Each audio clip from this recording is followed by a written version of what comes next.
Hello friends, good morning. आज है 1 मार्च दोस्तों। तो देखते हैं अब 1 मार्च के करंट अफेयर्स। हाल ही में दुनिया की सबसे ऊंचाई पर जमी हुई झील में मैराथन का आयोजन किया गया है। ये कौन सी झील है और किस जगह पड़ती है? तो देखो, ये जो सबसे अधिक ऊंचाई पर दुनिया में देखा जाए तो जमी हुई झील में जो मैराथन हुई है, ये लद्दाख में पड़ती है। पेंगोंग तसो झील जो है, इसमें ये मैराथन हुई है। देखो, इसमें जानते हैं, ये पेंगोंग झील जो है ये लद्दाख में पड़ती है। पेंगोंग तसो झील इसका पूरा नाम है और ये दुनिया की सबसे अधिक ऊंचाई पर स्थित जमी झील है। वैसे दुनिया की सबसे अधिक ऊंचाई पर झील के बारे में बात की जाए तो वो है टिटिका का झील, जो पेरू और बोलिविया की सीमा पर पड़ती है। लेकिन ये जमी झील है, सबसे अधिक ऊंचाई पर है स्थित। और देखो, इसमें कुल देखा जाए तो भारत के 120 धावकों ने इसमें भाग लिया है। और देखो, इस दौड़ को थिएस्ट्रन नाम भी दिया है। देखो, इसका नाम क्या है? थिएस्ट्रन। और इसका मतलब होता है जमी हुई झील पर आखिरी दौड़। तो देखो, अब बात हुई है लद्दाख की, तो लद्दाख के बारे में बात कर लेते हैं। लद्दाख भारत का केंद्र शासित प्रदेश है। जम्मू कश्मीर से अलग होकर के बना है। जैसे 2019 में जो जम्मू कश्मीर राज्य का जो दर्जा ख़त्म कर दिया गया था, तो दो केंद्र शासित प्रदेशों में बांट दिया, जम्मू कश्मीर और लद्दाख में। और लद्दाख में ही पड़ती है पेंगोंग झील। और देखो, चीन से सीमा बनाता है। देखो, लद्दाख में जो ये झील है पेंगोंग, यानी ऐसे समझ सकते हो, एक साइड में चीन में तो अक्साई चीन, और भारत में पेंगोंग झील। तो इन दोनों के मध्य में पड़ता है एल ए सी, यानी इसी को कह सकते हो आप लाइन ऑफ एक्चुअल कंट्रोल। ठीक है, लाइन ऑफ एक्चुअल कंट्रोल। और एक शब्द सुना होगा आपने, LOC। ये भारत और पाकिस्तान के मध्य जम्मू कश्मीर में पड़ता है। इसको कहते हैं हम लाइन ऑफ कंट्रोल। ठीक है। और देखो, भारत और चाइना के मध्य रेखा भी पूछी जाती है। तो भारत और चाइना के मध्य है मैकमोहन रेखा। इसको मैकमोहन ही क्यों कहते हैं? क्योंकि देखो, 1913-14 में शिमला समझौता हुआ था भारत और चीन की सीमा के निर्धारण के लिए, और उसकी अध्यक्षता यानी उसमें महत्वपूर्ण भूमिका निभाई गई थी मैकमोहन के द्वारा। तो उसी के नाम पर इस रेखा का नाम दिया गया था, मैकमोहन रेखा, भारत और चीन के मध्य। लेकिन पूछा जा सकता है कि चीन के मध्य तो ये हो गई चीन, उसके भारत और पाकिस्तान के मध्य कौन सी है?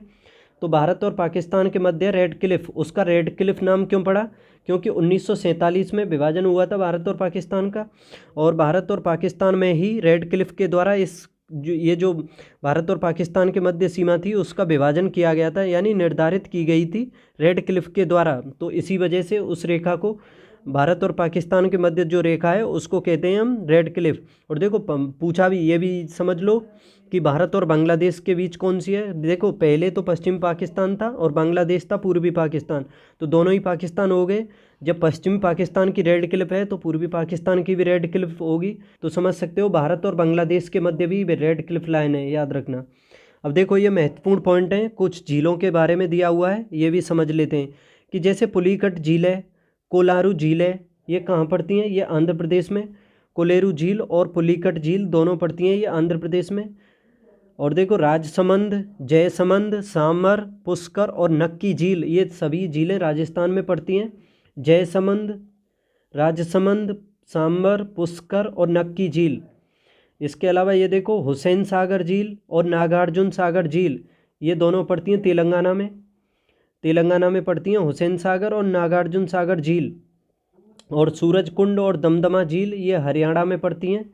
दमदमा और सूरजकुंड। लोकटक झील, ये मणिपुर में पड़ती है।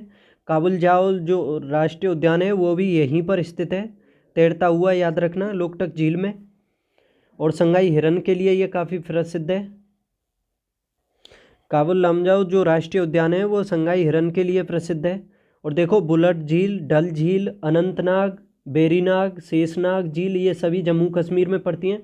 और देखो, जम्मू कश्मीर के बारे में बता दूं कि जैसे चिनाब नदी है, और आपकी चिनाब नदी और झेलम नदियों के बारे में बता दूं कि जैसे चिनाब है, चिनाब पर जल विद्युत परियोजनाएं, जैसे एक तो है आपकी दुलहस्ती, एक सलाल और एक बगलीहार, ये तीनों परियोजनाएं जो हैं ये चिनाब नदी पर हैं। और उरी और तुलबुल परियोजना जो हैं वो झेलम नदी पर जम्मू कश्मीर में ही पड़ती हैं। तो ये काफ़ी महत्वपूर्ण है, दोनों पूछी जाती हैं। और देखो, लोनार झील है, ये महाराष्ट्र में। भीमताल झील है उत्तराखंड में। और देखो, उत्तराखंड में कुछ आपके वो भी हैं दर्रे, जैसे नीति दर्रा, माना दर्रा, लिपुलेख दर्रा, ये उत्तराखंड में पड़ते हैं। पेरियार झील है केरल में, पेरियार झील केरल में पड़ती है, और ये भोजताल झील ये एमपी में पड़ती है। अब देखते हैं सेकंड न्यूज, हाल ही में किस कंपनी ने इंडस ऐप स्टोर लॉन्च किया है? किस कंपनी के द्वारा इंडस ऐप स्टोर को लॉन्च किया गया है? तो देखो इसको लॉन्च किया है फ़ोनपे ने। किसके द्वारा किया गया है? फ़ोनपे के द्वारा। देखो वालमार्ट के स्वामित्व वाली कंपनी फ़ोनपे है, ये वालमार्ट का इस पर स्वामित्व है। इसने गूगल प्ले स्टोर और एप्पल के ऐप स्टोर को टक्कर देने के लिए अपना खुद का मोबाइल ऐप लॉन्च किया है। याद रखना, मोबाइल ऐप स्टोर लॉन्च किया है जिसका नाम इसने रखा है इंडस इंडस ऐप स्टोर। याद रखना, इंडस ऐप स्टोर किसका है? तो फ़ोनपे का है। ठीक है, आगे देखते हैं अब। और देखो इसमें ये और जान लो कि फ़ोनपे गूगल प्ले स्टोर है और एप्पल का है ऐप स्टोर, और फ़ोनपे का है इंडस ऐप स्टोर। और देखो फ़ोनपे के बारे में समझो कि इसके जो संस्थापक हैं वो तो समीर निगम है, यानी सीईओ भी हैं वो, और इसके संस्थापक भी हैं समीर निगम। फ़ोनपे की स्थापना हुई थी 2010 में, और मुख्यालय इसका बेंगलुरु में है। देखो इसमें हमने बात कर दी है जो स्थापना वर्ष है वो फ़ोनपे के बारे में हमने इस क्वेश्चन में बात कर दी है कि फ़ोनपे की स्थापना हुई 2010 में। तो उसके अलावा मैं और भी कुछ बता दूं, जैसे पेटीएम है, आप पेटीएम भी यूज करते होंगे जब फ़ोनपे करते हो, तो पेटीएम की भी स्थापना हुई है 2010 में। याद रखना पेटीएम की भी। इसके अलावा ओला की भी स्थापना 2010 में हुई, जोमेटो की भी 2008 में हुई थी। और देखो फ्लिपकार्ट काफ़ी पूछा जाता है, फ्लिपकार्ट की 2007 में हुई है। और क्या बताऊं, जैसे कि अमेजन जो है ये भी काफ़ी फेमस है, अमेरिका की कंपनी है अमेजन। इसके बारे में भी बता दूं आपको, ये 1994 में स्थापित हुई थी। एप्पल भी है, एप्पल भी 1976 में बनी थी एप्पल। और आपकी गूगल काफ़ी फेमस है, गूगल की स्थापना 1998 में हुई। ठीक है, और फेसबुक तो सभी चलाते ही हो, फेसबुक की भी 2004 में हुई है, फेसबुक के बारे में भी जान लो। अब देखते हैं नेक्स्ट, हाल ही में मिली जानकारी के अनुसार दुनिया का दूसरा सबसे बड़ा सड़क नेटवर्क किस देश में पाया जाता है? दुनिया का सबसे बड़ा भी बताऊंगा, और दूसरा इस क्वेश्चन में है कि दूसरा सबसे बड़ा सड़क नेटवर्क कौन सा है? तो देखो सबसे बड़ा तो है भारत का, सबसे बड़ा नेटवर्क दुनिया में देखा जाए तो सड़क नेटवर्क भारत का है। देखो इसमें अच्छे से समझने की कोशिश करो। हाल ही में एक रिपोर्ट के अनुसार दुनिया का दूसरा सबसे बड़ा सड़क नेटवर्क है भारत का। अगर दुनिया में बात की जाए सबसे बड़े की, तो सबसे बड़ा है यूएसए का। किसका? यूएसए यानी अमेरिका का।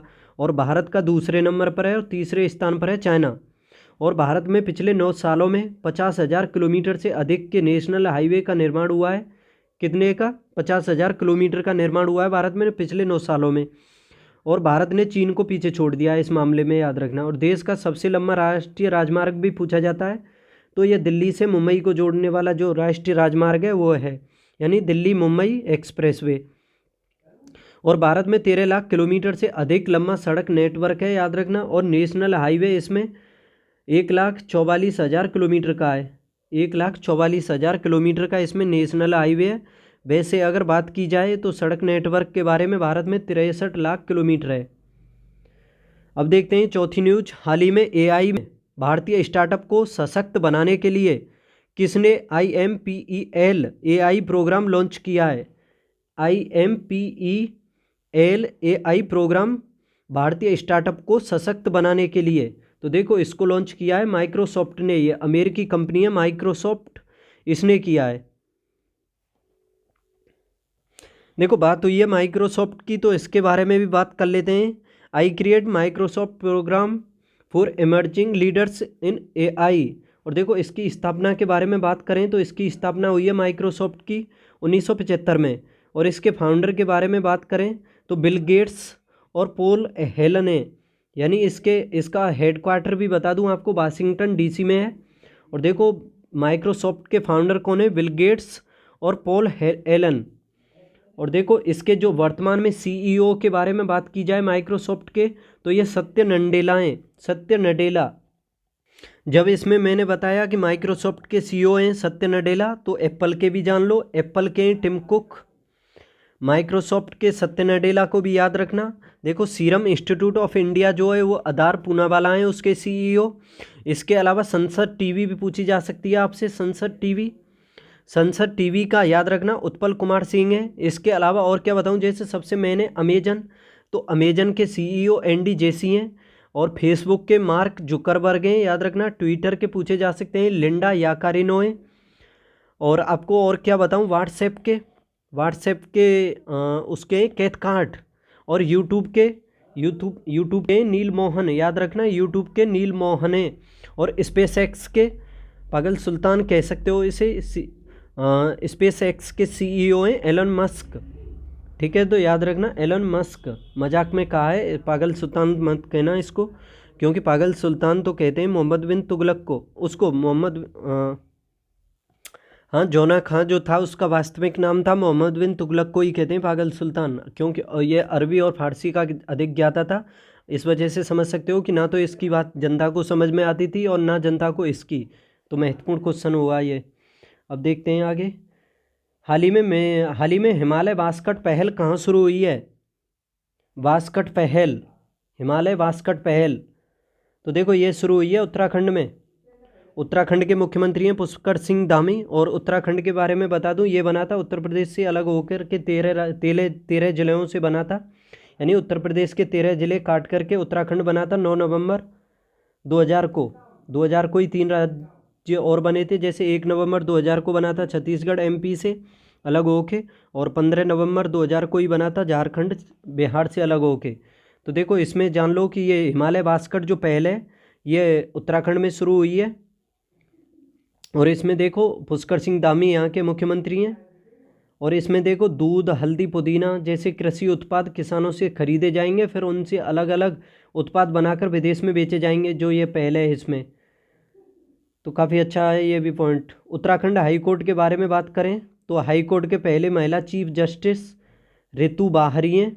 और हिंदी में MBBS पाठ्यक्रम शुरू करने वाला दूसरा राज्य है उत्तराखंड। और भारत की पहली हेलीकॉप्टर आपातकालीन चिकित्सा शुरू हुई है उत्तराखंड में। और भारत का पहला वन चिकित्सा केंद्र उत्तराखंड के रानीखेत में है। और प्री लेवल पर न्यू एजुकेशन पॉलिसी लागू करने वाला भारत का पहला राज्य भी है ये उत्तराखंड जो है, याद रखना। अब देखते हैं फरवरी 2024 में मेदराम यात्रा, यानी मेदराम यात्रा किस राज्य में आयोजित की गई? मेदराम यात्रा, तो देखो ये तेलंगाना में आयोजित की गई है मेदराम यात्रा। और इसके बारे में जान लो मेदराम यात्रा के कि एशिया का सबसे बड़ा जनजातीय मेला है। तो पूछा जा सकता है कि एशिया का सबसे बड़ा जनजातीय मेला कौन सा है, तो मेदराम यात्रा है। और ये तेलंगाना राज्य में आयोजित किया जाता है। मेदराम यात्रा कुंभ मेले के बाद देखा जाए तो भारत का सबसे बड़ा मेला है। और आप यह भी जानते होंगे कि इसका दूसरा नाम समक्का सरक्का महोत्सव भी है। मेदराम यात्रा को समक्का सरक्का भी कहा जाता है। पूछा जा सकता है आपसे कि मेदराम यात्रा ना दे करके समक्का सरक्का जो महोत्सव है कहाँ पर किया जाता है, तो याद रखना तेलंगाना में किया जाता है। और देखो हर 2 साल में इसका आयोजन होता है, यानी 2 वर्ष के बाद। तो यह तेलंगाना के वारंगल जिले के तड़वाई मंडल के मेदराम गांव में आयोजित होता है। ठीक है, और यह आदिवासी त्यौहार है। इसमें देवी देवताओं के सम्मान में भारत के तेलंगाना राज्य में मनाया जाता है ये त्यौहार। और इसमें एक माँ बेटी की जोड़ी ने अन्यायपूर्ण कानून के खिलाफ शासकों के विरुद्ध एक लड़ाई लड़ी थी। माँ का नाम समक्का था और बेटी का सड़क का नाम सरक्का था। इसी वजह से ये समक्का सरक्का मनाया जाता है। ठीक है, कहाँ पर? तेलंगाना में। अब देखो कुछ ये महत्वपूर्ण मेले हैं वो भी देख लेते हैं। अंतर्राष्ट्रीय सूरज कुंड मेला, ये हरियाणा के फरीदाबाद में किया जाता है सूरज कुंड। और सरस मेला, ये जम्मू कश्मीर में होता है सरस मेला। गंगा सागर मेला, ये पश्चिम बंगाल में होता है गंगा सागर मेला। सरस मेला होता है जम्मू कश्मीर में। और माघी मेला कहाँ पर होता है? पंजाब में होता है। झींगा मेला होता है पंजाब में। और देखो एक त्यौहार और है हरेला। हरेला कहाँ पर मनाया जाता है? तो हरेला मनाया जाता है उत्तराखंड में। हरेली मनाया जाता है छत्तीसगढ़ में। 36 ई की मात्रा छत्तीसगढ़ में आ रही है तो हरेली, और आ की मात्रा उत्तराखंड में आ रही है तो उत्तराखंड में, याद रखना। और देखो सरस आजीविका मेला, ये गुरुग्राम में। लक्की मेला कहाँ होता है? राजस्थान में, सीकर में। गोल मेला होता है जगन्नाथ मंदिर, उधमपुर, जम्मू कश्मीर में। और ऑरेंज फेस्टिवल, ये नागालैंड में होता है। नागालैंड भारत का एकमात्र ऐसा राज्य है जिसकी पॉपुलेशन ग्रोथ रेट नेगेटिव है, याद रखना 0.6 के करीब है। ठीक है, इसकी नेगेटिव है ग्रोथ रेट। और श्रावणी मेला होता है देवघर, झारखंड में। एशिया का सबसे बड़ा अंतर्राष्ट्रीय खाद्य और आतिथ्य मेला, ये आहार ये होता है एनडी में। एनडी का मतलब क्या है, यानी एनडी का मतलब है न्यू दिल्ली। तो ये एशिया का सबसे बड़ा मेला है और ये न्यू दिल्ली में हुआ है, अंतर्राष्ट्रीय खाद्य और आतिथ्य मेला। अब देखते हैं अगली न्यूज। हाल ही में राष्ट्रीय विज्ञान दिवस कब मनाया गया। तो देखो, विज्ञान दिवस जो मनाया जाता है हर साल 28 फरवरी को मनाया जाता है। और ये भी पूछा जा सकता है कि 28 फरवरी को ही क्यों मनाया जाता है, क्योंकि ये जो 28 फरवरी का जो दिन था ये रमन इफेक्ट का दिन था। ठीक है, जो सीवी रमन वैज्ञानिक हुए हैं उन्हीं से संबंधित है रमन इफेक्ट। तो उसी का ये दिन था 28 फरवरी, इसी वजह से विज्ञान दिवस मनाया जाता है। और देखो 22 दिसंबर को मनाया जाता है गणित दिवस। वो श्रीनिवास जो रामानुजम हुए थे उनके जन्म दिवस पर मनाया जाता है 22 दिसंबर को गणित दिवस। और इंजीनियरिंग दिवस भी मनाया जाता है, ये 15 सितंबर को मनाया जाता है विश्वेश्वरैया के जन्म दिवस पर। ठीक है, तो काफ़ी महत्वपूर्ण हो जाता है ये। ठीक है,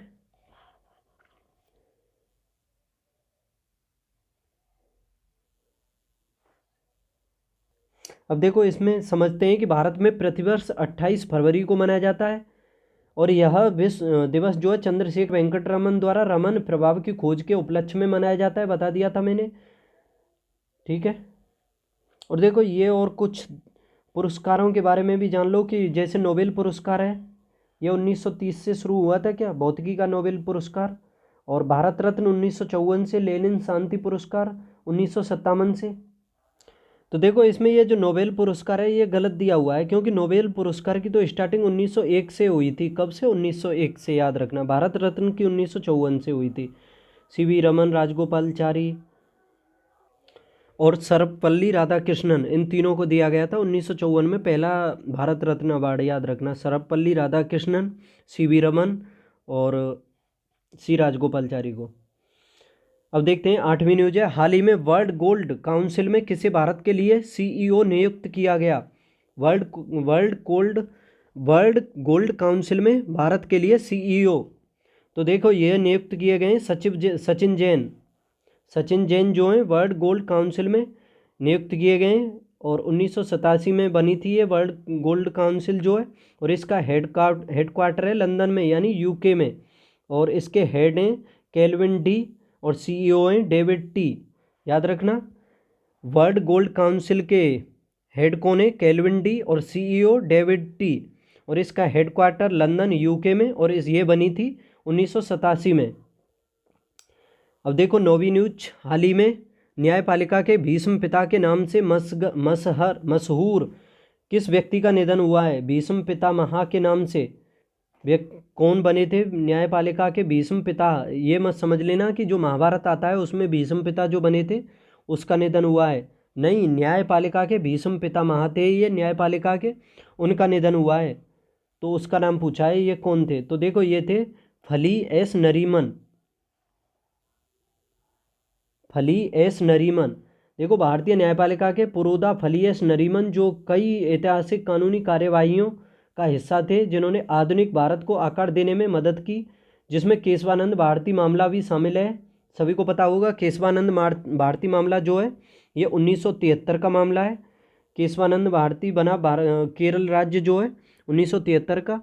और इसमें सबसे बड़ी संवैधानिक पीठ बैठी थी, 13 जज बैठे थे इसमें कुल। और संवैधानिक जो मूल ढांचा था इसी में निकल करके आया था, इसी में बात की गई थी। ठीक है, और देखो सुप्रीम कोर्ट ने बुनियादी संरचना सिद्धांत निर्धारित किया था। और इनका निधन हो गया है बुधवार को 95 वर्ष की आयु में, ये भी पूछा जा सकता है। देखो 1972 में भारत के अतिरिक्त सॉलिसिटर जनरल भी थे ये। और 1991 में पद्म भूषण, और 2007 में इन्हें देश का दूसरा पद्म विभूषण सम्मान भी मिल चुका है। अब देखते हैं 10वीं न्यूज। हाल ही में पीएम नरेंद्र मोदी ने भारत टैक्स 2024 का आयोजन कहाँ पर किया है।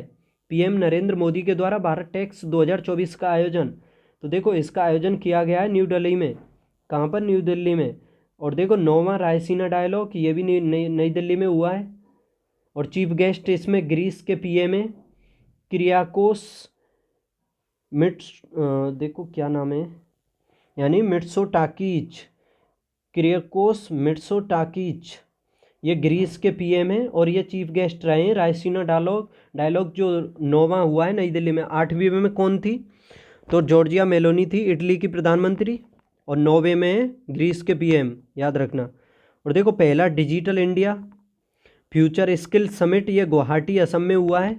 और 7वां हिंद महासागर सम्मेलन ये पर्थ ऑस्ट्रेलिया में हुआ है। कहाँ पर? पर्थ में 7वां हिंद महासागर सम्मेलन। और देखो पर्थ में ही घास के मैदानों में बात की जाए तो डाउन्स जो घास के मैदान है वो पर्थ में पड़ते हैं। देखो इसे आप कैसे याद कर सकते हो कि पर्थ में क्रिकेट मैच होता है तो पर्थ की जो पिचें हैं काफ़ी तेज़ होती हैं, गेंद उस पर बाउंस लेती है, बाउंस यानी डाउन्स। तो आप समझ सकते हो पर्थ की जो पिचें हैं क्रिकेट मैदान की काफ़ी तेज़ पिचें और गेंद जो है बहुत अधिक बाउंस लेती है, तो समझ सकते हो बाउंस से। तो जो डाउन्स के घास मैदान है वो पर्थ ऑस्ट्रेलिया में पड़ते हैं। उसी हिसाब से आप समझ सकते हो स्टेपी जो घास के मैदान है, स्टेपी यानी यूरोप और एशिया के मध्य, यानी दोनों को यूरेशिया का जो भाग है उसको आप कनेक्ट यानी चिपका दोगे, यूरोप और एशिया पर आप टेप लगा दो तो उसी हिसाब से समझ सकते हो यूरोप और एशिया के मध्य स्टेपी घास के मैदान है।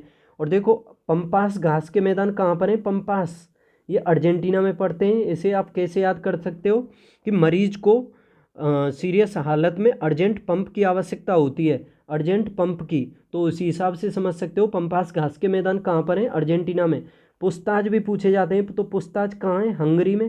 कैंटरबरी कहाँ है? न्यूजीलैंड में, याद रखना न्यूजीलैंड में। और वेल्ड कहाँ है? वेल्ड है दक्षिण अमेरिका में।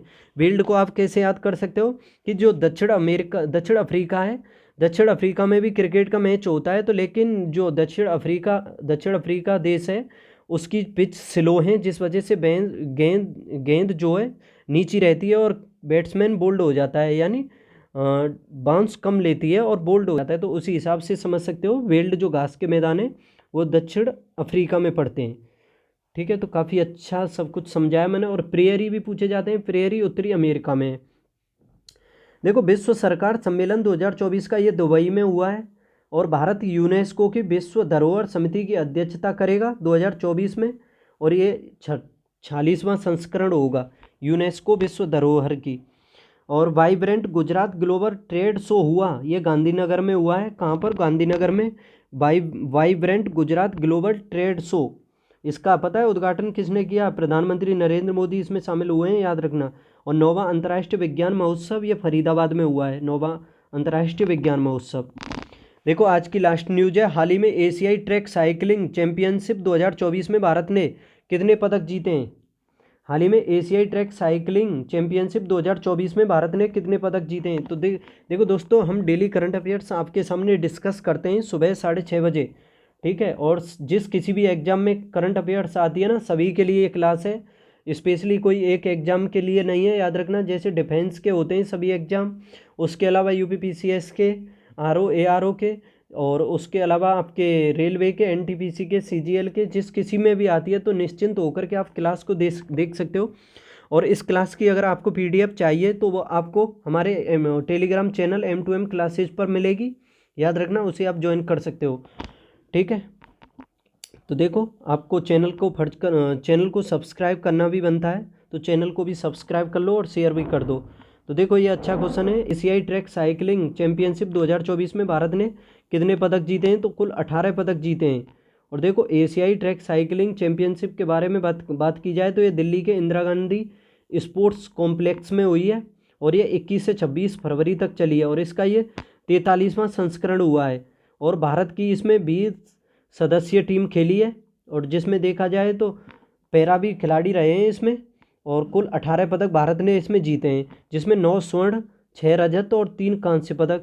लेकिन इसमें बात की जाए तो टॉप पर कौन रहा है? मलेशिया रहा है, जिसने कुल 19 पदकों के साथ 37 पदक जीते हैं। दूसरे पर जापान रहा है, तीसरे पर कोरिया और चौथे पर समझ लो भारत रहा है इसमें। तो दोस्तों इस तरह से ये 1 मार्च की करंट अफेयर्स कंप्लीट होती है। अब फिर मिलेंगे कल 2 मार्च के करंट अफेयर्स के साथ सुबह 6:30 बजे। याद रखना क्लास डेली सुबह 6:30 बजे होती है करंट अफेयर्स की, तो आप अच्छे से समझने की कोशिश करना इस क्लास को। और इसमें काफ़ी महत्वपूर्ण कंटेंट है, इससे बाहर आपका कोई भी करंट अफेयर्स नहीं जाएगा। आप तो बस लगातार लेते रहो और जो मेन पॉइंट लगे आपको उसे आप नोट्स भी करते जाना। तो देखते हैं अब कल, बाय।